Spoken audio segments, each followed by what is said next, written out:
hindsight, you realize that they have this other life that you knew nothing about because they have changed their mind. People change their mind about being in these relationships, but they fail to let you know they changed their mind. You ask people that around us a very simple question, and they answered you specifically and said that they would be in a place that they didn't want to be. Yes, yes. And not show them. Yes. Yes. And we was just like, this what we saying. Right. They were saying you that go all these years wasting all this time. Knowing you don't want to be in that relationship, knowing you don't want to live in that home with that woman, but as opposed to make you're gonna stay there because it's safe. Hell, what is wrong with you? Because that's only one aspect. There are people that still love each other, but you just get on that person's nerves from time to time. Doesn't mean you. And a lot of people believe that just because you're going through hardship doesn't mean you should just automatically be like, okay, fuck this shit, it's time to move on. Oh, hold on. Because women do it. A lot of people, and I think this is the difference, especially between other cultures and American culture, is this. And the only reason I'm speaking about it is because I lived in America, I lived in Nigeria, I've seen how both family dynamics work. In other cultures, marriage isn't just about you. It's about everybody in your family. It's more of I have an obligation to you. When we're in a marriage, it's not just me anymore. It's also you. So every decision I want to make, you have an involvement in it also. I can't just make a decision by myself. You also have to have some input in it. You also have to be there because this is a us thing. It's not just people think that because you're married, okay, you're married and then you can still live separate lives. Marriages don't work like that. And when you try to make it work like that, it falls apart. Perfect example. You want to talk about living separate lives? Look at Will and Jada. How did that shit turn out? You can't. The thing about it is that marriage and relationships, period, is about compromise and sacrifice. You can't. Everybody wants to have everything in the world with everything, but it's not possible. You can't. No matter how much you want, and people have to understand that. But if you are able to actually sit down and be like, you know what, I'm in this, especially marriages. I'm in this marriage with this person. Yes, things aren't going the way I wanted to, but hey, let's work things out. Maybe therapy can work. But nowadays, people are too quick to give up. We're making it seem like people go through like what our grandparents went through of years and years of torment and heartache. People go through, after a month or two, people are having issues, they're ready to give up. Yes. But I think that's what I'm saying. You're conflating to something else. Yes, relationships are hard, people can give up, people don't, What we're saying is, in a lot of cases, people get into marriages and long-term relationships, and they don't even make the effort. They don't even make the effort to be in that relationship. They get in it and never even take themselves off the market.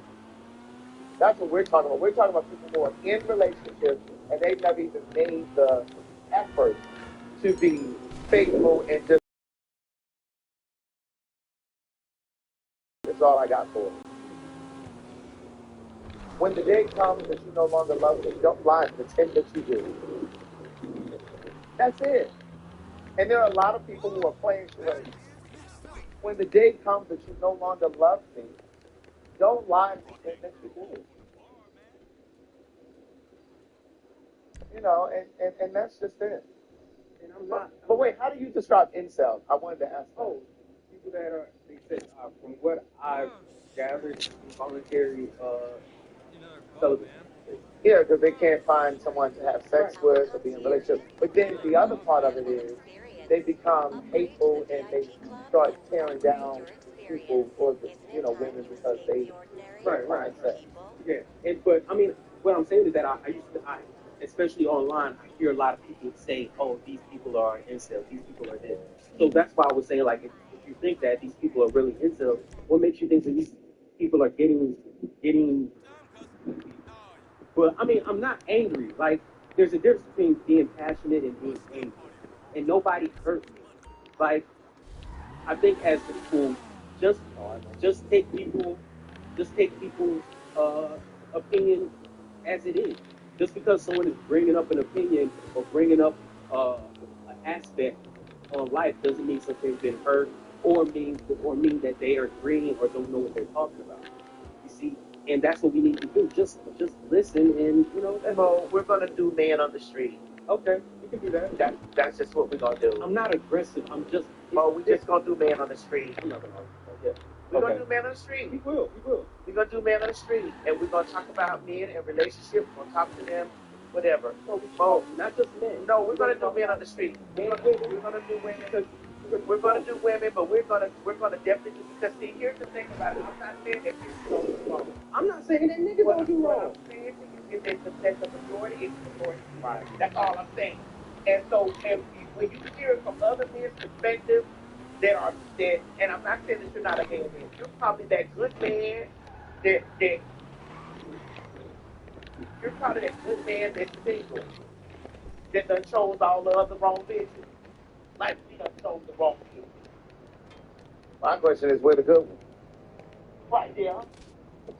Well, I mean, to be honest with you, how is it that we all have some? Not all, but I think there's something else. I think the best way to find somebody is to actually court the person. A lot of times we don't even court the person. Well, what about it? We just jump. No, I'm not talking about y'all. I'm just talking about you generally. Yeah. Everything is a microwave. But what happens when you do court and then the motherfucker still? The problem is we aren't courting. And we're not saying we. I'm just talking about society as a whole. We aren't courting. That's the truth of the fact. One thing we do is we talk to one person. After a while, we maybe go on 1-2 dates, start fucking, and then we assume that we're in a relationship. And sometimes that may even be the case, because I've seen sometimes when a woman talking about, oh yeah, we be together, and like, no, we cool.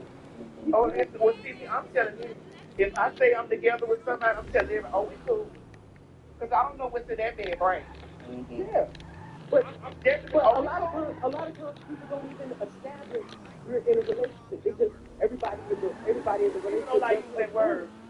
And that's what I was saying a moment ago. I think a lot of men, black men, are afraid of intimacy.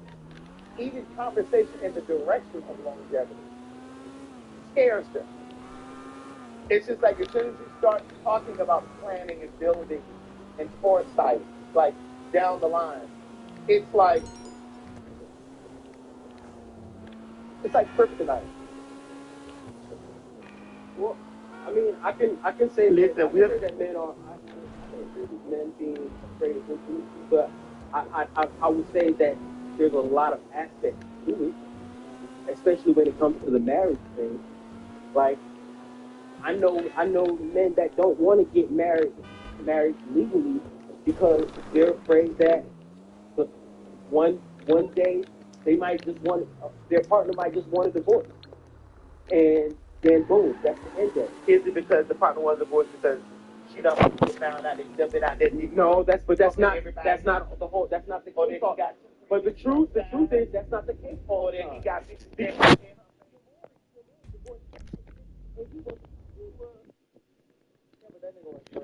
about the man that jumped off? Parking lot, parking deck? His wife divorced him. Now she divorced him. She lied on him and said that he was abusive and he was. So my question is, bitch, you should have fucked that nigga on the first damn date. The dick probably ain't satisfying her. That's my point. That's why I'm gonna fuck you on the first go round. But that's my point. If your dick ain't good, I'm not. If your dick ain't good to me, because if I get to 50 and my ass is tired, you might not get dick every single day. Listen. So is that going to be the reason why you divorce me? Excuse me. You're talking to two people that's close to 50. Our dicks work immensely. And I didn't say sex drive. But I didn't say my dick not. I didn't say nothing about my dick not working. I might be tired. I might be tired. I might be tired. But I might be tired. Okay, I want to fuck right now. But I might be tired. I just came home from work. I just came home from work. And I just came home from work and I'm tired. I go upstairs right now, wash, rinse this pussy off, bitch, and wipe off this cock, bitch, and ready. Right. For who I want to fuck. Right. It's hard even finding somebody to consistently fuck. The hell you talking about 50 years old like a bitch ain't gonna motherfucking, like bitches ain't fucking. What I'm saying, but women get their sex drive. Ladies, all this shit I'm saying, listen to me. If you want to fuck a nigga on the first date, on the first week of y'all dating, and you find out that nigga dick is trash, don't find out. Bitches is still with niggas they think is trash and they out there creeping on the motherfucking nigga. Yes, they creeping out on cause the dick trash. But you know does that make you right? Does that make you right? But it was because she didn't want to find out that dick was trash in the beginning. She asked, like, okay, well, bitch, I gotta get bigger. I'm stuck with this nigga now. Some of you niggas dick is whack. But I don't give a fuck how big it is or how whatever. Some of it is whack. And the motherfucker bitch like, then stop telling him, ooh, daddy, this shit feel good. And say, nigga, I need you to do better. Listen. Say, nigga, I need you to do better. If that's all I'm trying to inflate this nigga's ego. If that's all the dick you got, you can't give no more than what God gave. What do you mean? You can make it work somehow. You can't give a bitch more than what God gave you. There are other things he can do. There's other things. He can do something like go all out in foreplay. He can go all out in foreplay. I don't want my dick sucked all the time. Fuck me. And I don't like my ass. Hey. The fuck? All I'm saying is that this is what happened. The bitches be having to what's the word I want to use, Craig, when they just got to give in to it. Acquiesce. Oh, I thought about to say settle. Okay. Settle. It is that too. You know how many times I'm sat next to a nigga and that bitch switch right? Hey, don't do that to that one. So you tell me women don't be talking about niggas dick and trash? Yes. That's all I'm trying to say. It's the same thing with that. Yes, they do. Yes, women talk about how trash the dick is. Yes. That's why you got to give your A plus performance when it first happens. And I don't believe in that second chance. Sometimes that A plus performance y'all think y'all giving is whack. I had a motherfucker get on top of me and I was like, this nigga swear his. I had a nigga get on top. I was like, girl. And I was like, baby, let me hear. This is what I need you to do, okay? I need you to do this. I need this rhythm from you. This rhythm. No. We need to be in sync. So I would have sent him home. Your dick is okay, but it's not giving me what I need. You said that to him? I don't play with men. I don't play with men because I don't care about them enough to play with them like that. I don't play with them like that. Right. Listen, I'm telling them straight up. I don't like this. I'm bored. It's not doing nothing for me. Okay, sir, I want you to know that there's 60 niggas in my phone right now. I'm not going to hide my phone. I'm not turning my phone over from you. I'm leaving it up. And if the text messages come through, you will see me respond. If we are dating, I'm telling that man that I'm talking to, hey, I'm with my man. Right now, me and my nigga is together. Check back with me in 30 to 60 days. 30 to 60 days, please. Oh, what's the actual finale? Okay. No one is going to want to admit that anything happened here. According to my sources, well, Mr. Percival won't be successfully bidding on any government Go have ice cream, bitch. himself from being robbed. You'll be fine. It's just going to require two teams, chopper crew, ground crew. All of you will be flying in together. Ground crew is going to jump into the labs, set off the EMP, make their way toward the information we're after while the power is down. Chopper crew holds position in the air deals with incoming security teams. Once the ground crew has what we're after, you coordinate an evac and make my contact with the file. Are we clear? So remember, if we never meet again, we never met at all. I love you all, which is why it's best we pretend that nothing happened. And if it did happen, it wasn't me, and it wasn't me because I was never here. Stay strong. I love you all. Love you. And that's how we don't get caught doing naughty things. The so-called good men that you think that don't exist, that we're even thinking about, you know what, I would want to be with this person, or I would want to try to date this person. Don't you think that may turn them off? If me telling them to put their to move your representation. No, not that part. I'm talking about all men. I'm talking about men being. I'm talking about men being trash. That you can't trust. I'd like for you to listen that's to the me. part I'm talking I'd like about. for you to listen to me, Mo. If me being direct at 50, if me being direct turns the motherfucking nigga.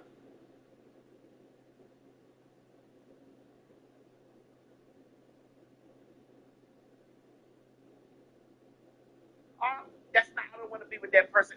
But you're being disingenuous. Disingenuous about what I'm saying. No, okay. Because I'm not talking about, because you should be direct about saying, look, nigga, don't waste my time. Don't come here trying to show me this is who you are when it's not really who you are. I have no issue with that. You should tell a dude to be upfront.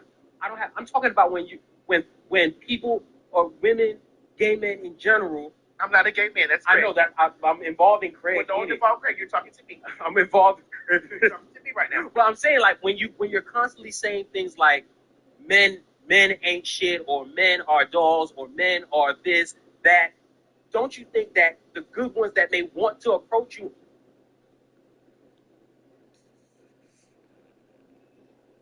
or that may want to be involved with you, don't you think that may turn them off? Well, I'd like to let you know this, Mo. All men think that they're good men. And on that note, one gotta go. Am I right, man? Yes. All men think that they're good men. But that's not the until you put them together with other men, and then you hear the collective. No, because I'll be honest with you. The same way good women don't want to be bothered with ain't shit, or gay men that don't want to be bothered with ain't shit men. There are men that are the same way. Mo, y'all go out there and tell white people that they the answers to motherfucking all the questions. That's not true. Y'all get out there in the streets and tell white people, and y'all get on podcasts and shit and start talking about how white bitches is the element. You don't have I don't have these problems with white women. Those men. I don't have these problems with white women. But that's not majority. Definitely a lot of them niggas in this. But you know what? It'll be a lot of y'all niggas, y'all leading niggas be out there saying some and shit like that. That's why I tell people that they shouldn't listen to those people. Number one, those are the same dudes that will be speaking all that, yeah, men should do this, men should do that, and women are this and that. But guess what? When you look into their lives, they're full of bullshit. Their whole lives is a mess. They're talking about, there was one guy on social media talking about, you shouldn't date single mothers, that they're just going to be a burden to this and that. But guess what? Behind closed doors, he's married to one. So that's why. After cooking a delicious. He's married to one. But that's why I don't believe that, especially like that. I don't believe in that red pill shit. Because all they do, they're always trying to do is scam everybody. I don't agree with none of that shit. They say the people that smoke smoke, please shut your mouth. Listen, I don't want to get shit from no man from Kevin Samuels with their God. Kevin Samuels got a lot of you niggas God. And that's why God took him right in a hotel room.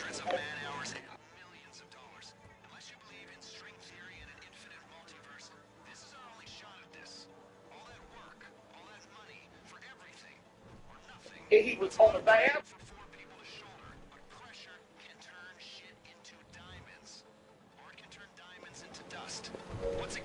One gotta go. And he did.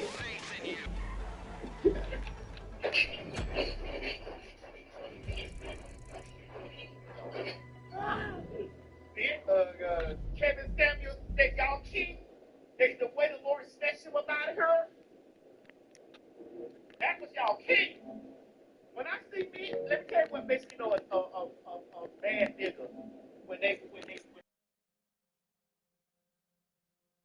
like Kevin Samuels is God. Real shit. When I see them in line with that Kevin Samuels, all the bad niggas, all of them. Whether you're just starting or replacing your current treatment, it's a trash. I heard him say something. Where it goes back to that top banker and asks them whether the feeling of liberation. Take Biktarvy every 10 to 5 and tell your healthcare provider about all. All them niggas is trash.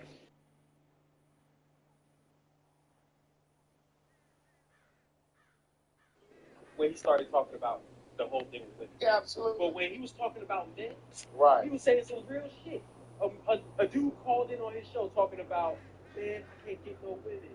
This, that, blah, blah, blah. And the man was complaining about women. And he said, so, how tall are you? The man said, I'm 5'4". He said, how much you weigh? He said, I weigh about 230. He said, you got a big dick? He said, I'm all right. He said, no, you know if you have a big dick or not. He said, and he started beating around the bush. And he said, then you obviously don't have one. So you want a woman to be with you. You don't have a big dick. You don't make no money. You're short and you're overweight. Would you agree with me? Would you agree that that's a real shit? I don't fuck with a fat nigga that had an all right size. I'm talking about dating. Yeah. Talking about in a relationship. Yeah. No, I didn't say fool around. You see how you keep twisting the word? I said date. Well, dating in a relationship. Dating means crazy. Okay, I'm talking about.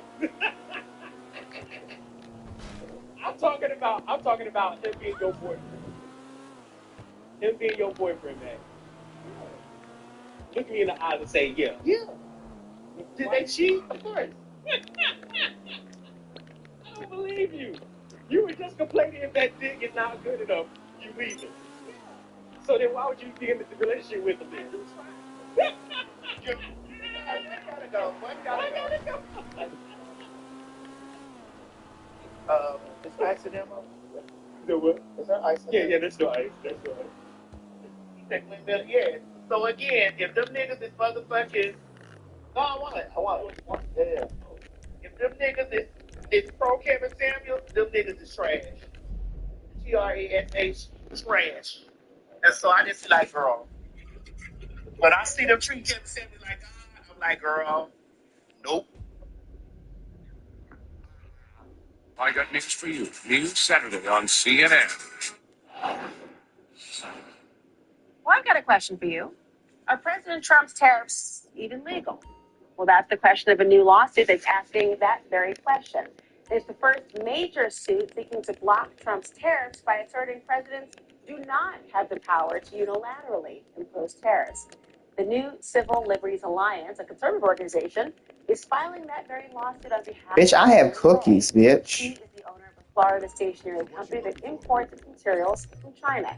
Now, she says these tariffs, quote, will end many American dreams. Emily Lay joins me now, along with new litigation counsel for the new Civil Liberties Alliance, Andrew Morris. Welcome to both of you. I'm glad to cover this story and the impact on your business, Emily, because I'm curious for the American public, what do these tariffs mean for your business?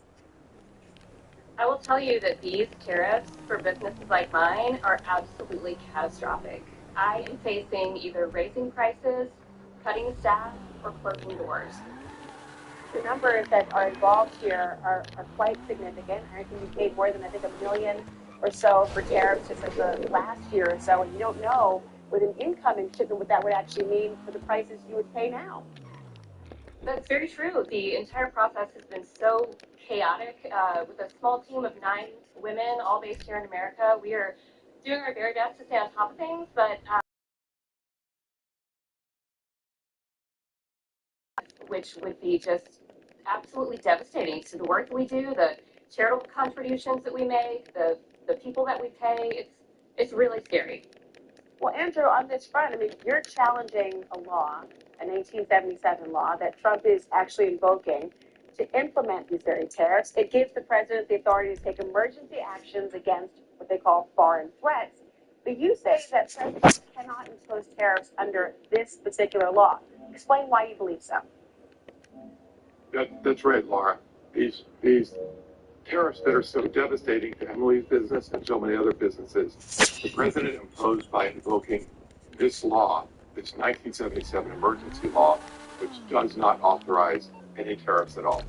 The law has nothing to do with tariffs. That's the problem. That's why it's unlawful. There are tariff laws that Congress has passed that set the terms, set the ground rules for imposing tariffs, and they limit what the president can do. The president ignored those laws and cited this emergency law. And this emergency law will sound familiar. It permits presidents to respond to foreign threats by doing things like sanctioning hostile countries, imposing economic sanctions, freezing assets of a hostile foreign government, a terrorist group.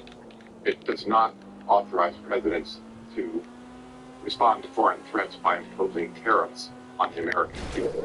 The statute doesn't refer to tariffs, so it's unlawful. So the tariffs are unlawful.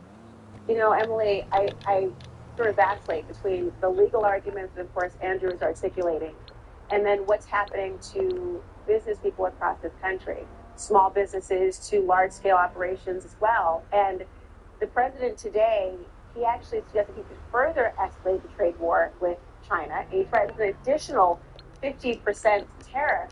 I know your company has sustained increase in the past, but how long could your company manage to either sustain with an increase of an additional 50%, let alone while your case goes through the courts? That's a great question. I will tell you that I will not go down without a fight. This is my American dream. I started in my guest room in 2008 with an idea of my own imagination, found fantastic manufacturers to work with overseas after making our products here in the States for a price that was not profitable. The art business could not withstand this very long. I will put it that way. But I will also say that I will be here fighting every second until the very end because it means that much to me. You know, Andrew, Like, fuck off. we have seen the administration go up against, frankly, Trying to force me to do that bullshit. With his political opponents. Your organization is considered a conservative one. It's been known to be backed by Republicans, Republican donors. But you must be concerned with how your lawsuit might be met by this administration. Are you? Well, I would say that the easiest answer, Laura, is that we filed this lawsuit on Friday, and that speaks for itself. And we are honored to be in the position of representing Emily and her company in the face of this kind of tariff that is, in our view, flatly unlawful. So we're happy to be in this position. Emily Lay, Andrew Morris, thank you both. Thank you so much for having us. Up next, a former DOJ prosecutor who resigned his post breaks his silence. It's deeply concerning, as what happened with Eric Adams was for me.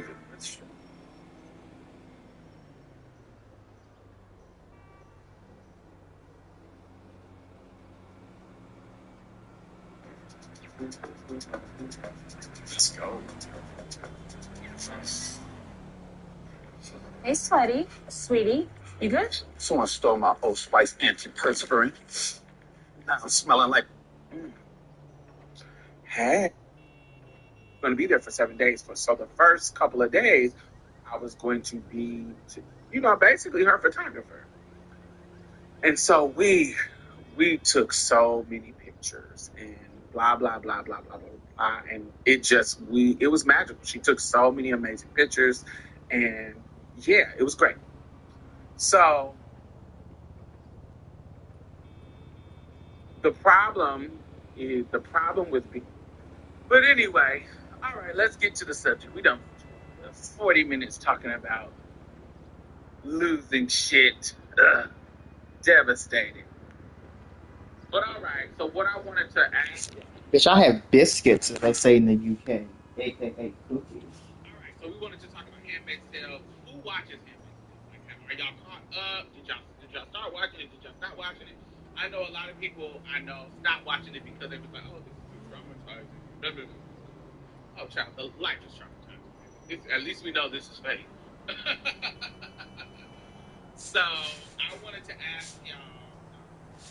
Just started the first season. Oh, you got a lot. Please catch up because I want to talk about the last season. So season 6 comes out on the 7th. Season 6 comes out on the 8th.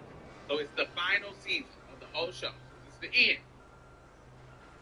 And they said on the 8th they're releasing 3 of the episodes all at one time, which I love because I love to binge. So yeah, because if I want to talk about it, I want y'all to know the tea. I binge all 6 seasons in a week. Word, it's so good. Listen, I know this may be a stretch for y'all, but it's not a stretch. This is one of my favorite shows of all time. This is like up there with Game of Thrones for me. Like this is like one of those shit that I like to talk about. Y'all know how I am.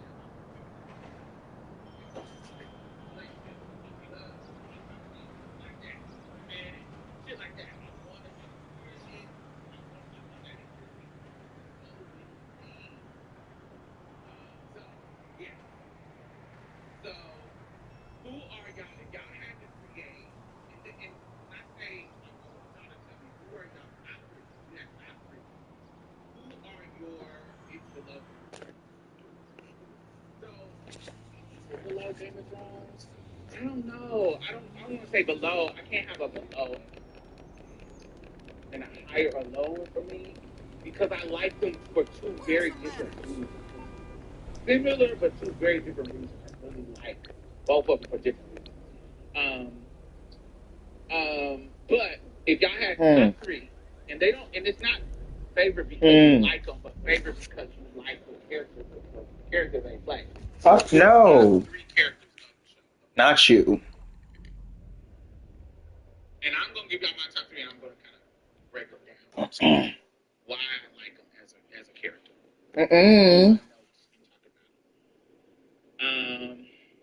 I'm prepared for the worst. I need Serena to be thoroughly gathered. I feel like last season Serena got gathered.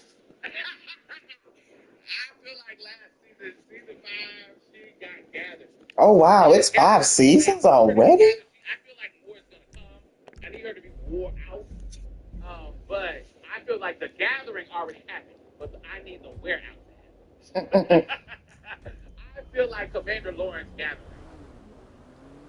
In that scene when she was in jail and she had to eat and she had to tell her, bitch, you about to be a henchmaid, girl. You done proved that you can have babies. What do we do with the girls that can have babies? They inmates. They know why I say.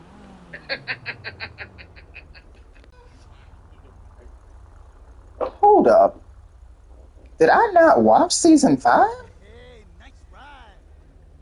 And it don't mean you gotta like them, but just like, oh, they're the most interesting.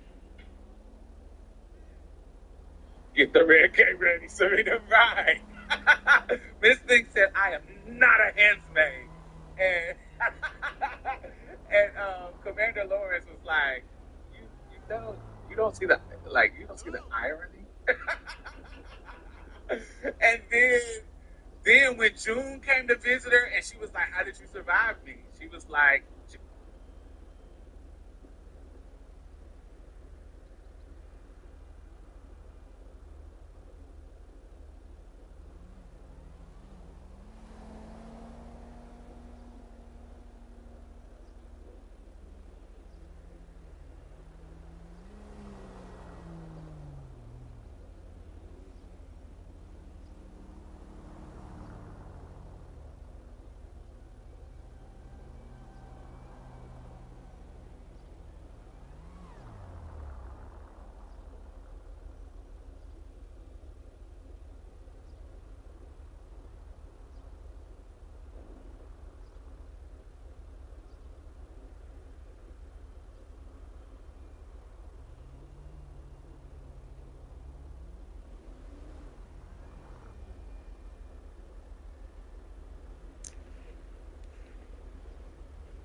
Girl, I don't understand.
about how spiritual you feel. Oh, it is.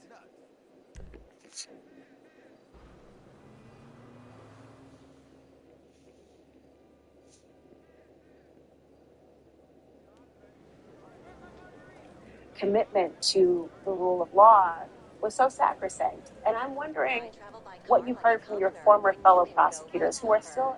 She was like, what would you do in my situation? And she was like, just like I did with you, bitch. You gotta pretend that you one of the girls, and the whole time you plotting your revenge, bitch. That was a moment. It was so significant. I live for that moment. Who's the crazy one? I like her a lot. The crazy one. The crazy one is that Janine with that got her eye wore out. Janine, that's the crazy one. She's the crazy one to me. Mora. Bitch, we got the car, bitch. Rita. Those are sweet. You got sweet characters. You got the sweet characters. Sweet characters. The sweet characters be getting on my nerves. We did it, Joe. We did it. Would like to congratulate the winner of a brand new car. We did it, Joe. We did it. Somebody said Aunt Lydia is a mess. Who else? Y'all top three. Like if you had to pick your top three, who would be your top three? So who? Okay, so you got Janine. Who else? Rockwell. I like Game of Thrones more. Entertainment level, but I like Handmaid. The message and thing. That's what it is. That's what it is. It's just too different. But I also like the message and theme of Game of Thrones. Because my favorite character of Game of Thrones was her. Your bets, please. Cersei is one of the best villains of all time to me. Best television villains of all time. Like she up there with Ursula. Let's begin. Emily never let them break her. I love that about her. And that's blackjack. Bet. So we're not talking about Game of Thrones. But I love Cersei. I think it says you're loyal. At the end of the day, if you think about Cersei, when you get Game of Thrones, I get excited. It's time to play. At the end of the day, if you take the ruthlessness, the evil ruthlessness out of Cersei and take her out of upper class, because we're positioned to not like upper class because they're privileged. But if you take that out, the ruthlessness of her and upper class, and put her in a lower class, time to send in your bets. And she has the same ruthlessness and tenacity, you wouldn't be mad at her. Okay, because closed. Let's begin. Cersei is just fiercely loyal to her family and keeping her position. 2. If you just pay attention to her, she's just loyal to her family. She wants to keep her position. She's actually one of the Lannister kids. She said it in one of the episodes. I'm the one who did what I was supposed to do as a girl. You giving all the attention to your boys. Of course, you didn't care about the fucking dwarf one, but Jamie, you giving all the attention so he can be this warrior, fucking swordsman, blah blah blah blah. But I'm the bitch that gave us the power. This puss over here, and I did my job. I just can't fight, but I did my job to position us in the best place we're supposed to be. I'm the fucking queen. Damn. And if you would listen to me, shit can go different. But y'all not listening to me because I'm a woman. But I want to keep my son safe. I want to keep our position safe. And so I'm doing what I can to keep our position safe. So she was fiercely loyal to her family. Let's begin. You know, it was a different time. Sometimes you fall in love with your brother. You know, to keep the bloodline real blue, real thick. It's a divine order, babe. There's a 13. So let's see. I feel like she did what anybody actually do with their family, but she just owned it and had no shame. Yes, that's what it is. Time to it was ruthless. Ruthless. It reminds me of that. All bets are closed. It's time to play. That picture of 15. Minnie Drippleton where she's sitting next to the lion, and she has a gown on, and she's sitting in the chair with those baby breasts, and the caption says, I feel like I'm the most thoughtless, the most softest and ruthless I have ever been in. And it's so sick. I love that. I love that picture. But yes, on Handmaid's Tale, my favorite characters. I want to go through these. Okay, bets are because I want to see if y'all. Let's begin. Who y'all think? Who do y'all think my? Let me say. 10. Who do y'all think my favorite character? We have 9. Do you Y'all want had to another guess card? all three. Hey Tim, y'all had to guess all three of my characters Would you like that another I card? would think are sisters. Over. Damn. They're good people or 18. bad people. It's just that their story is the best story of the show. Who do y'all think my favorite character? And now your bets. I hope you and your winnings have a good night. June has to be one of your favorites, of course. June, who else? One has to be Aunt Lydia. Okay.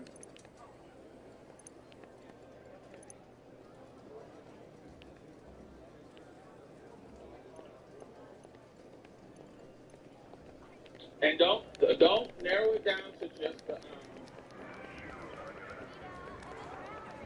don't narrow it down just to the main character. Just a small character. Okay, time for the next. Maybe Serena Joy. I feel like her and Cersei have some. Today's Monday. That's right.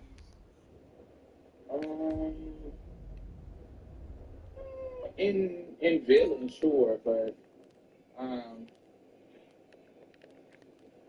I think one is under no delusion. I don't think Cersei was under any delusion of the place she sits in the patriarchy. What you carrying later? I feel like Cersei All right, knew let's talk. this is a man's world, and I'm not under any delusion that I won't get fucked over in this situation if I let him fuck me over. Serena is under a delusion, I think. A white feminist, a white conservative woman's delusion. I think, yeah. She didn't think that they were going to cut her fucking finger. That's what I'm talking about. Cersei knew that if she got out of line, she would wear the ass down. She would get wore out by the men. By the men in power. Now, I don't think she felt that some weak people, like peasants, like the sparrows, I didn't think she was thinking that the sparrows was going to get her out. But the men in power, I think she knew that women are expendable. So, you got to tread lightly with them.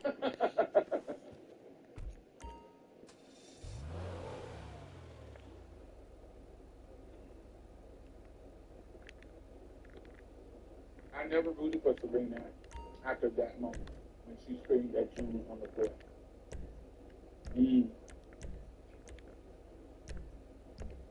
Cersei touched the fingers, not the other way around. She blew up the whole Red Sea to get rid of him. My moment. Baby, it was 2 moments in the show that I was like, Cersei is my motherfucking bitch. That moment, for sure.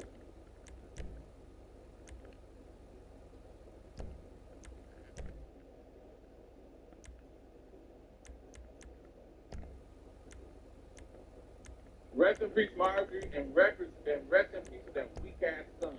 When he jumped out that window, it gagged me when I first watched it. It gagged me, but it made me angry. I was like, yo, mama, protected the fuck out of you. And she's sitting there, she done blew up this whole fucking place to make sure y'all keep y'all fucking right. To get her vengeance back. You the fucking king. She done fucking. You jump out the window over these motherfuckers, over either March or whoever you was fucking worried about. You jump out the window? You weak ass, pussy ass nigga. It pissed me off. But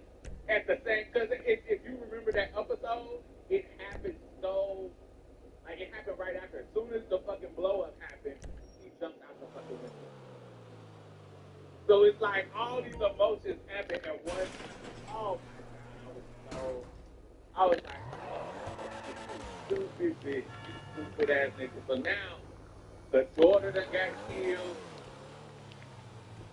the fucking two sons that got killed, and here she go, like she out.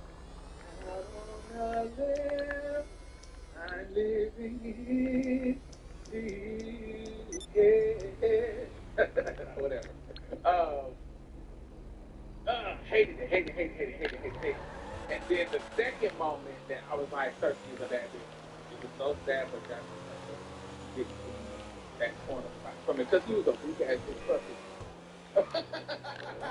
She had got to the point where you disloyal. Like, I raised you to be a weak ass. She done raised a villain, and then a weak villain.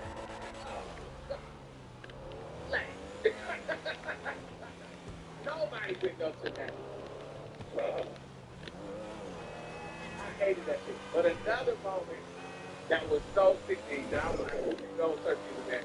It wasn't a sickening that. When you knew Cersei was a bad bitch, when she was with Littlefinger, and she was walking with her guards, and Littlefinger was trying to get smart and shit to her, talking about information and power and blah blah blah, trying to get to her that I tell the people that you fucking your husband, baby. You fucking your brother, baby. Blah blah blah blah. And them kids might be his kids. Blah blah blah. Information about. She said, "Oh, Curtis, bro."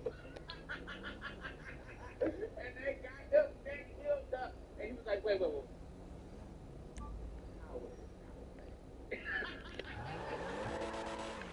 Power is power. And don't forget that you got your degree and you know every motherfucking thing.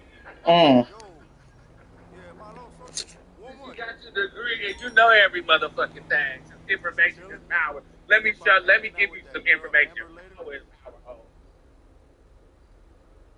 She wants me to go to a yoga class with her. I might just do it. Exactly. You know, whatever it takes.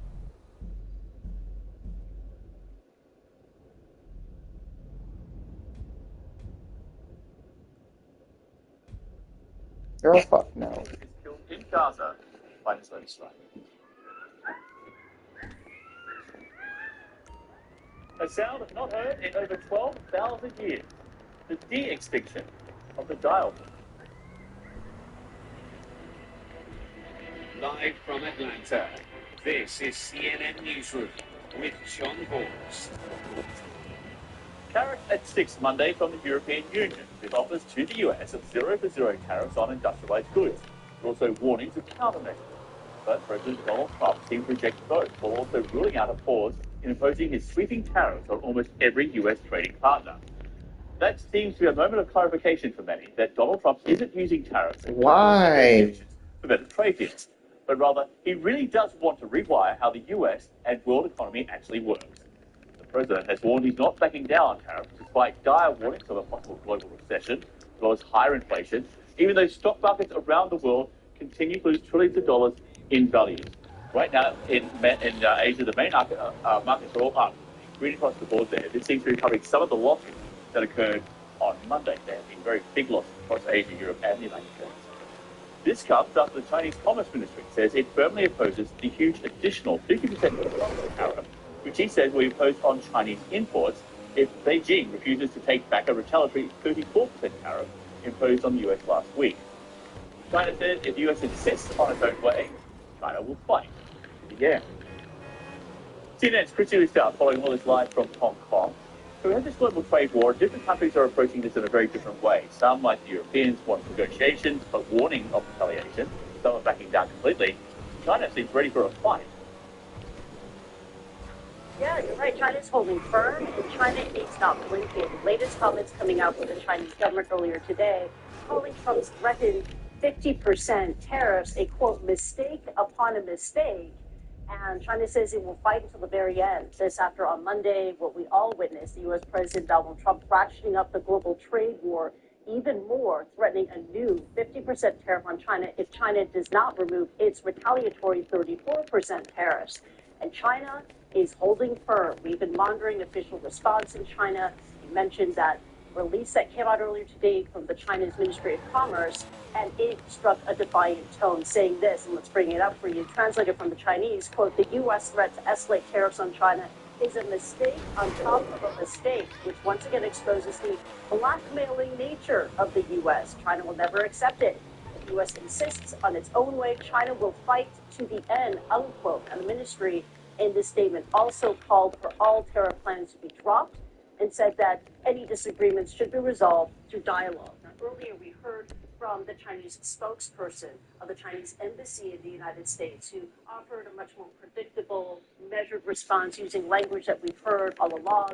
This is what we've heard from Liu Pengyu saying this, quote, we have stressed more than once that pressuring or threatening China is not a right way to engage with us.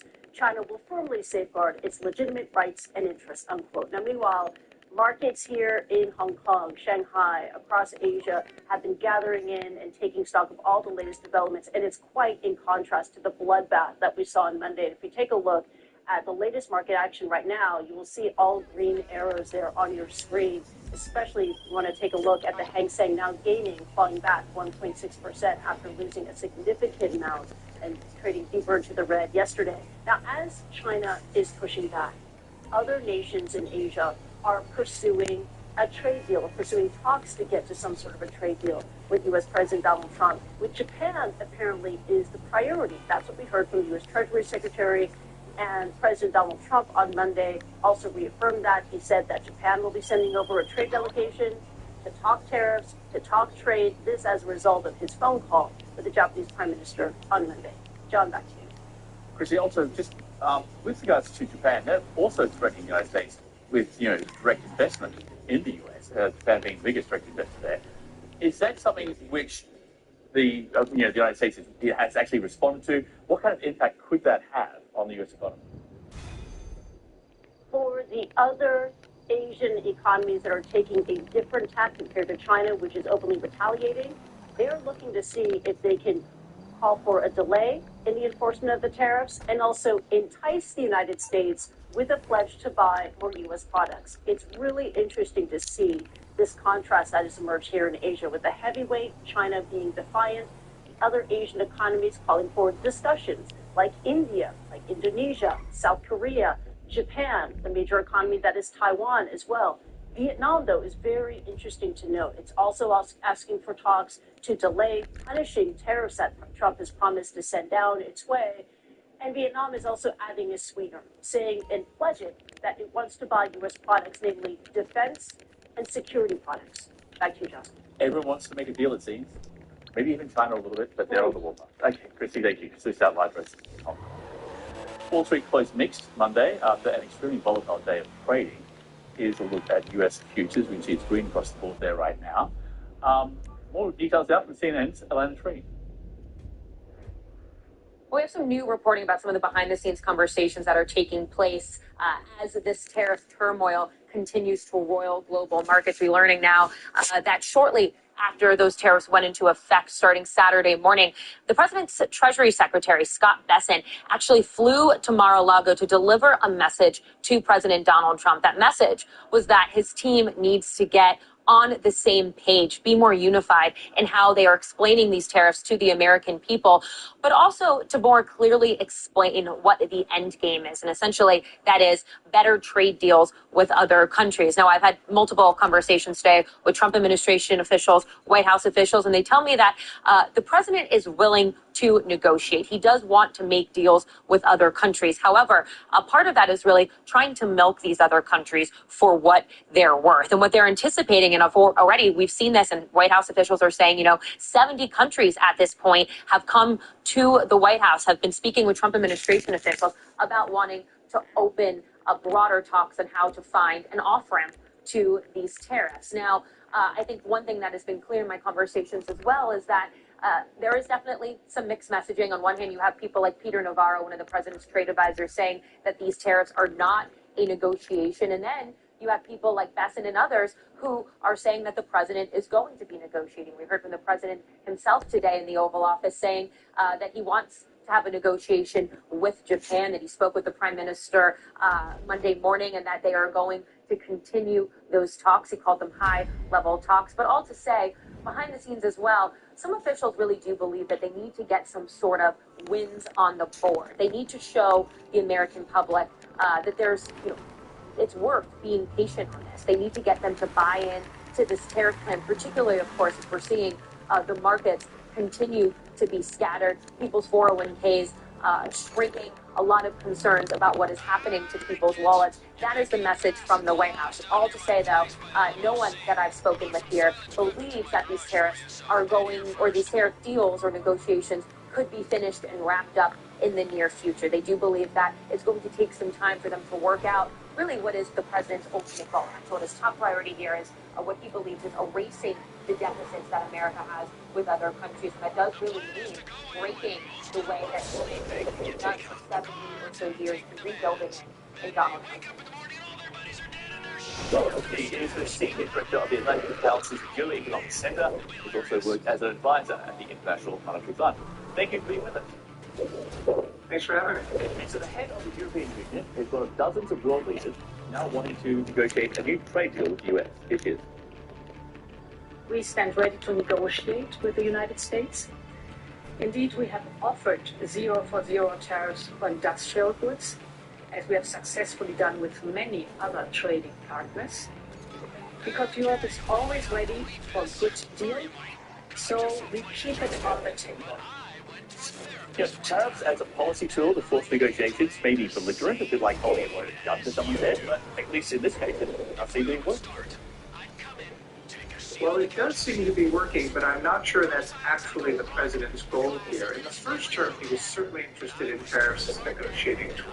And I think a lot of the markets anticipated that he would be like that in the second term.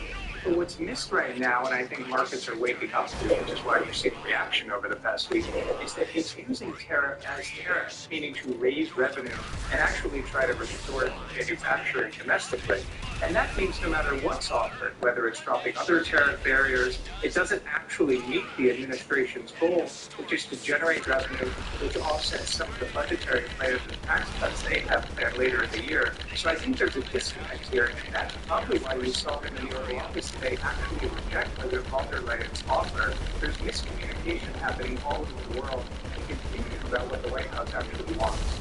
With that in mind, here is U.S. President Monday speaking about the possibility of negotiations over tariff agreement. Would you be open to a pause in tariffs around the negotiations? Well, we're not looking at that. We have many countries that are coming to negotiate deals with us, and we're looking at fair deals. And, in certain cases, they're going to be paying substantial tariffs. They'll be fair deals. So to your point, the tariffs are now being used not as a negotiating ploy, but essentially to restructure the global economy, especially the U.S. economy, bring back factories, bring back those manufacturing jobs. Is the White House doing the other side of the equation to make it possible for those factories and those jobs to return to the U.S.? No, I think there's a tension here because if they want to generate revenue, that means the importers are paying the tariff and then not reshoring the job. So you can't have both. You can't have your cake and eat it too. I think what the administration would say is, well, maybe we'll generate revenue for the short term, and over the long term, companies will try to bring back jobs to the U.S. But I'm not sure how realistic that is, and there's so much uncertainty right now. Imagine you're a global corporation thinking about what you should do. Would you make a major business decision to reshore manufacturing, put aside all the costs associated with that, and with your policy changing week to week, if not hour by hour? So I think the administration really has a long way to go if that's their policy objective, and frankly, I think it's unrealistic. Yeah, and trillions of dollars have been wiped off the value of stock markets around the world. But for a very brief moment on Monday, Wall Street surged into positive territory. Here's why. I think there was a rumor that there was a 90-day pause, which the White House has since denied. So does that indicate that all the losses since Trump announced reciprocal tariffs last week could be undone by immediately reversing course? And if that's the case, then how long will that remain an option? Well, it does indicate they could be reversed. This is a man-made crisis, and it could be undone by a man, President Trump, and the market showed you that today. They also showed you how desperate they were for some sign that he was in negotiating mode. In an hour, we had hundreds of billions, not trillions, traded on a rumor that wasn't true. So it revealed what was going on and how Wall Street so much wants this to be negotiation. But as the hours tick by, as the minutes tick by, as we get to April 9th, I think we all have to come to the realization that he is serious, the White House is serious, and they, I believe, are going to go forward with most of these tariffs on Wednesday. John Butsky there. Thank you so much for being with us, so we appreciate your time. Thanks for having me. The Israeli military now says a perceived threat led to the deadly strike on Christian emergency workers in Gaza. In a moment, the images from the attacks. Justin McDowell.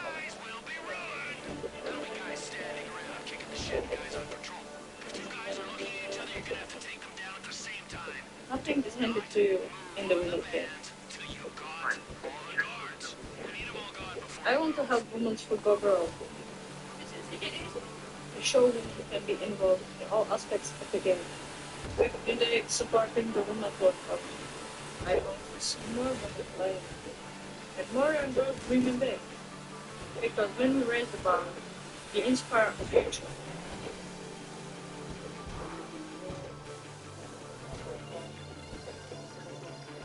Is it a boat? Is it a plane? Well, it's kind of both, and it's zero emissions. Belfast-based Artemis Technologies developed these vessels. Its mission?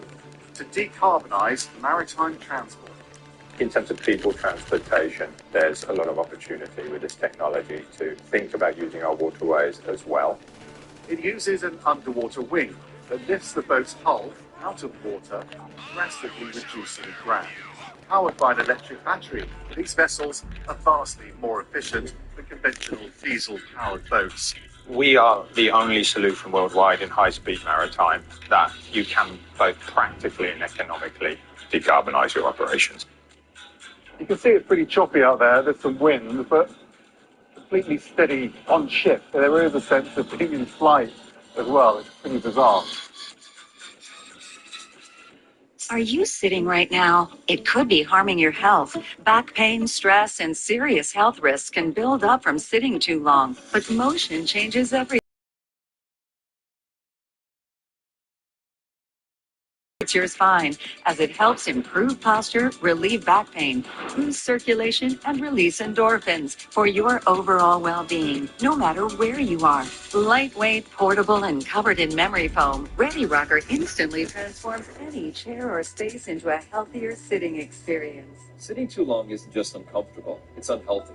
With Ready Rocker, we make sitting a healthier experience for people of all ages. From soothing babies to helping with posture, back pain, and stress, we discovered that rocking can truly improve lives. Sitting is the new smoking. A sedentary lifestyle, whether you're sitting at a desk or in a vehicle all day, is not good for the body to just stay in that same position. And that's why the Ready Rocker is so effective. The rocking motion constantly keeps you active and helps you ease pain, reduces stress. It's a mood booster. I used to be in pain all the time, but with Ready Rocker, I felt relief. And I'm in a better mood. I take it everywhere. I can literally feel the stress being taken off my joints while rocking. My back stopped hurting, my arthritis felt better. It's just wonderful. Now you can join the movement that's changing lives and helping thousands find relief. Call now or go online to get 40% off your purchase. We'll even ship it for free. Plus, you'll get this bonus smart strap to secure your Ready Rocker and the Ready Rocker protective cover. Ready Rocker is changing lives one rock at a time. Now it's your turn to experience the relief for yourself. Call 1-800-774-1914 or go to buyreadyrocker.com. That's 1-800-774-1914 or go to buyreadyrocker.com. Call now. I got this $1,000 camera for only $41 on DealDash. DealDash.com. Online auction since 2009. This PlayStation 5 sold for only 50 cents. This iPad Pro sold for less than $34. And this Nintendo Switch sold for less than $20. I got this KitchenAid stand mixer for only $56. I got this barbecue smoker for $26. And shipping is always. Go to DealDash.com right now and see how much you can save.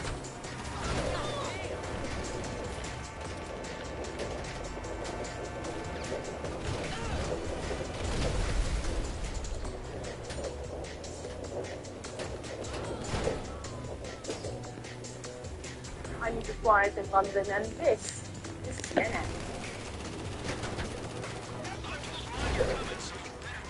According to Israel's Prime Minister, Donald Trump's, quote, bold vision of Gaza's future was the main topic under discussion during a White House meeting on Monday. President Trump again talked about U.S. post-war control over Gaza, calling it an incredible piece of important real estate. Once again suggested the 2 million Palestinians who live there should be relocated, a move supported by Netanyahu, saying Palestinians should freely make a choice to go wherever they want. He did not specify if that included a choice of staying in Gaza. Netanyahu also says another hostage deal is in the works. That comes as Israeli protesters in Tel Aviv call for an agreement to free all hostages currently in Hamas captivity. According to an initial investigation by the Israeli military, perceived threat led to the killing of more than a dozen emergency workers in Gaza last month. But a video of the actual incident casts doubt on those claims. CNN Jeremy Diamond has details and a warning. Some of the images you're about to see are disturbing. Emergency lights flashing in the pre-dawn sky. A convoy of ambulances and a fire truck pull up to the scene of an Israeli attack. Palestinian paramedics and civil defense responders get out of their vehicles, but suddenly, amid a hail of gunfire, emergency responders drop to the ground. The paramedic who is filming begins to pray.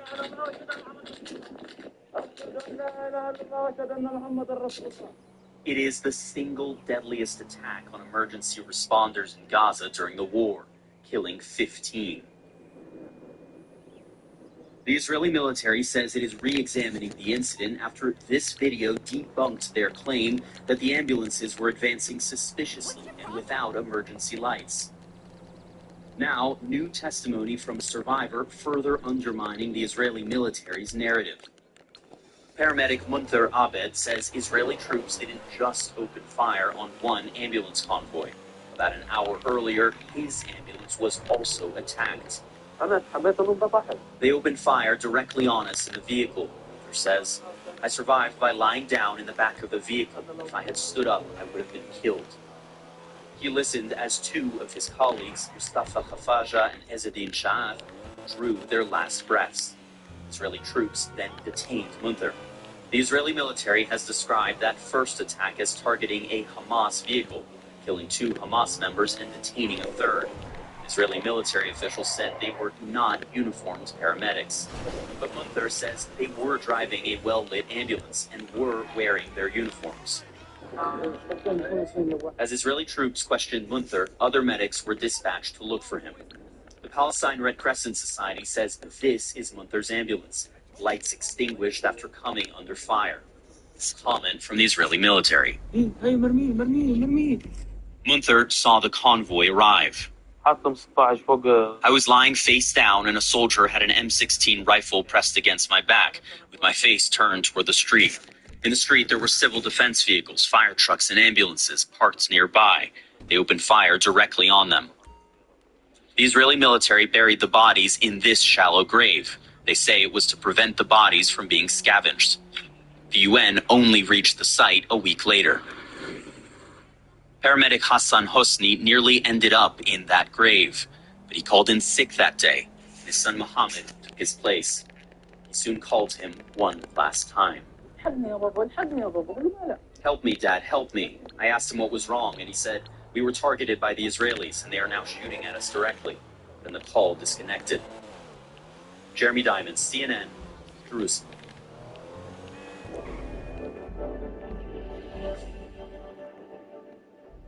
For the first time, Ukrainian forces have been active across the border in Russia's Volgorod region. Confirmation came from President Zelensky during his nightly video address Monday. He'd previously hinted at military operations, quote, a little below the Kursk region, adding operations in Kursk have successfully lured Russian forces away from the Ukrainian front line. We shall pause here and take a short break. Back in a moment.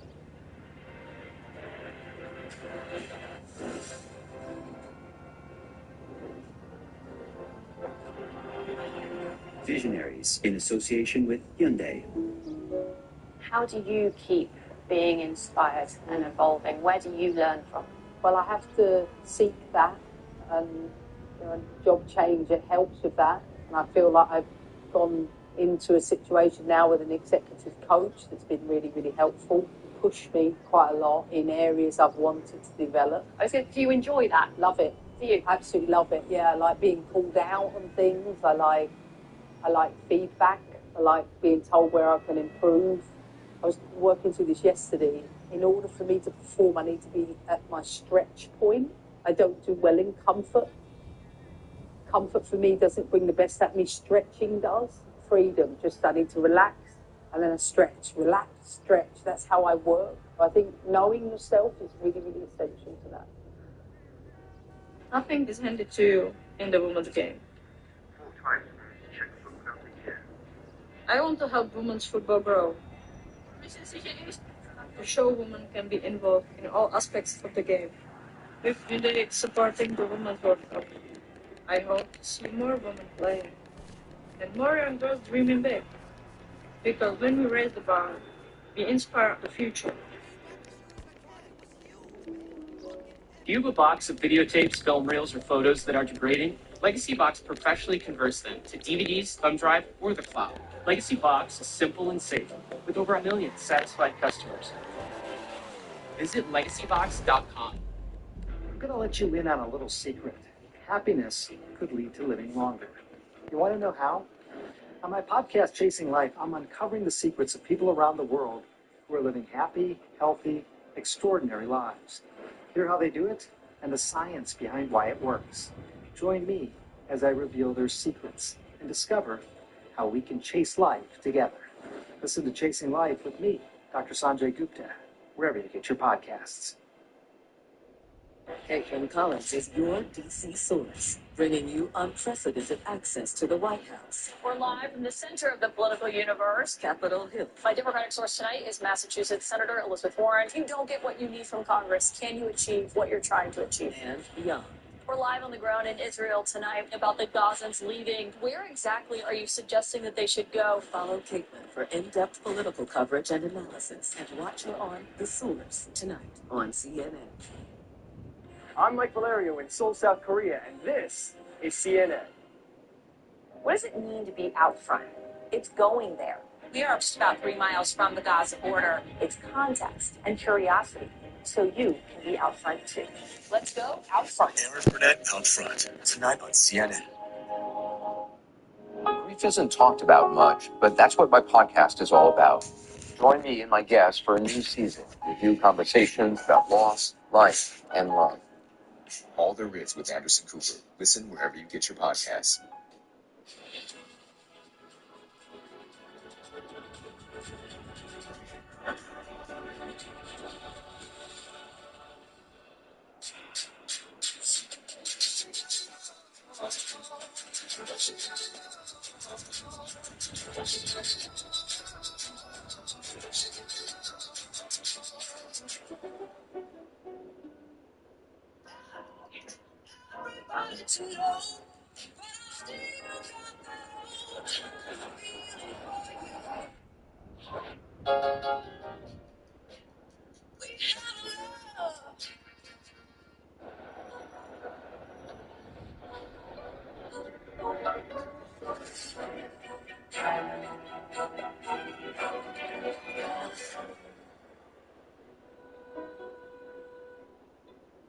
Three, two, one. Let's watch TV.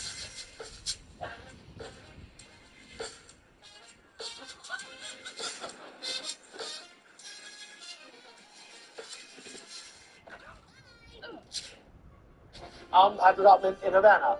This is CNN.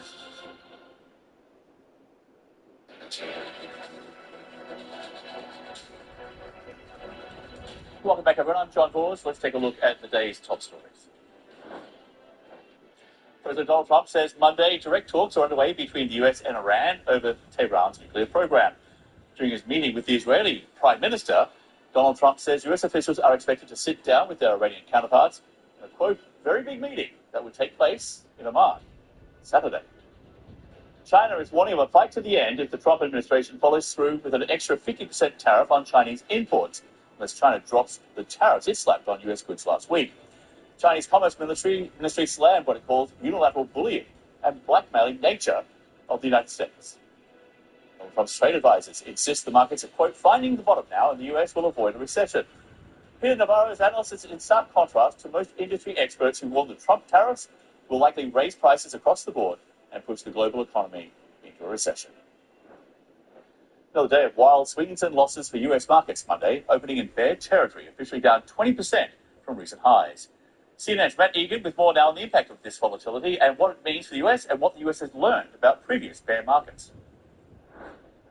Markets are melting down, and everyone is talking about a bear market. The NASDAQ is in a bear market, now nearing a bear market. On pace for a bear market. But what exactly is it? A bear market is a 20% drop from a recent high. These steep market declines typically signal immense fear among investors about the health of the economy. Since 1929, there have been 18 bear markets for the S&P 500. The average drop, about 37%. Some bear markets were less severe, some more. Some of them, like in 1990, were caused by war.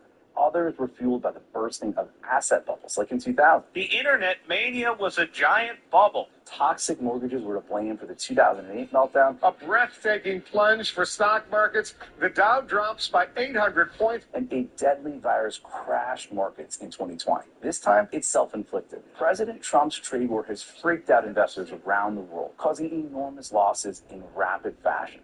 For now, investors are selling first, and they're asking questions later. Russia was spared the minimum 10% tariff, which Trump imposed on almost every other US trading partner. Still, the Kremlin says it's closely watching volatile oil prices. The price of Brent crude Monday hit its lowest level since 2021, although recovered somewhat later in the day. Moscow has mostly been able to avoid hits from previous US tariffs by moving most of its energy exports to Asia. But any long-term dip in oil prices will hurt the Russian economy. The US Supreme Court says that for now, the president can use or continue to use the obscure Alien Enemies Act to enforce rapid deportations.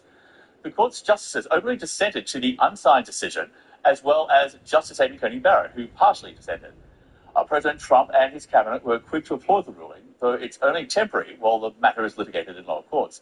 The court was very clear that officials must give migrants targeted by the law adequate notice that they've been removed, so they have time to file complaints. We've now learned the US government. Only United States.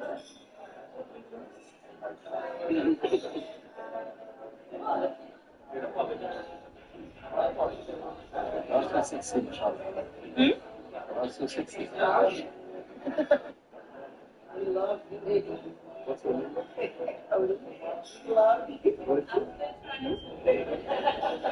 Only United States.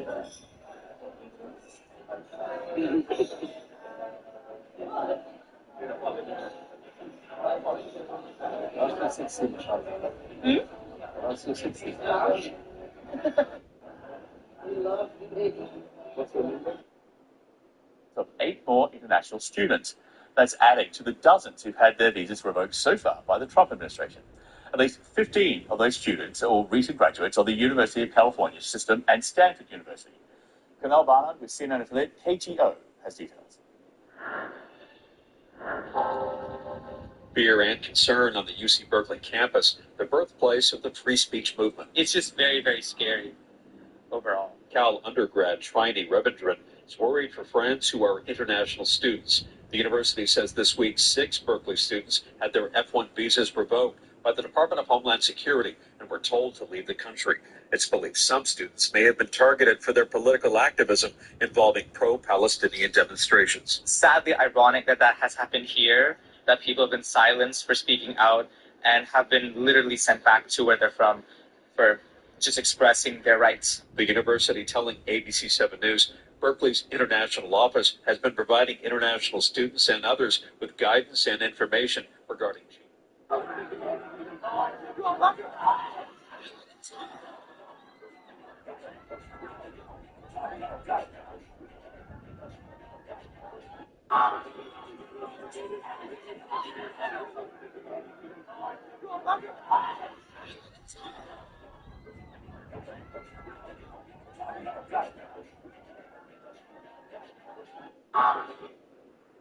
federal policies and actions and will continue to do so.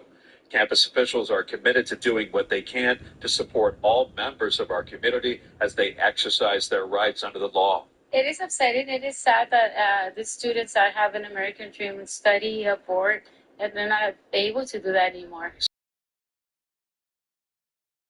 2 recent graduates have had their student visas revoked, adding we are not currently aware of the details of the revocations or the reasons for them.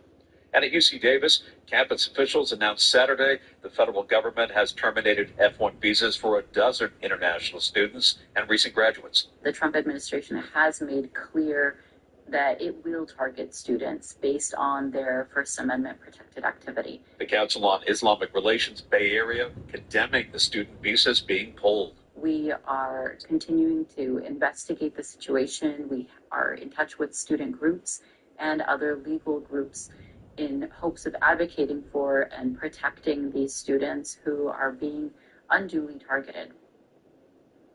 Kunal Barnard there reporting for CNN affiliate.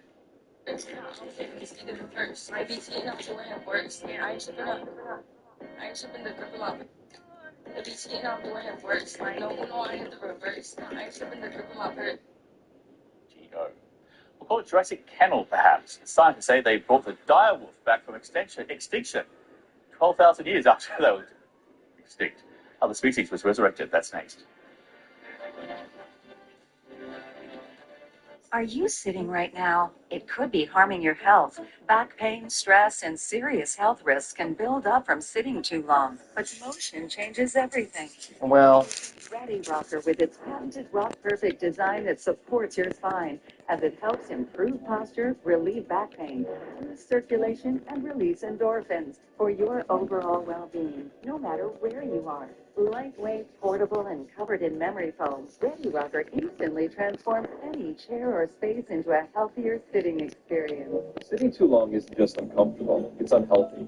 With Ready Rocker, we make sitting a healthier experience for people of all ages. From soothing babies to helping with posture, back pain, and stress, we discovered that rocking can truly improve lives. Sitting is the new smoking. A sedentary lifestyle, whether you're sitting at a desk or in a vehicle all day, is not good for the body to just stay in that same position. And that's why the Ready Rocker is so effective. The rocking motion constantly keeps you active and helps you ease pain, reduces stress. It's a mood booster.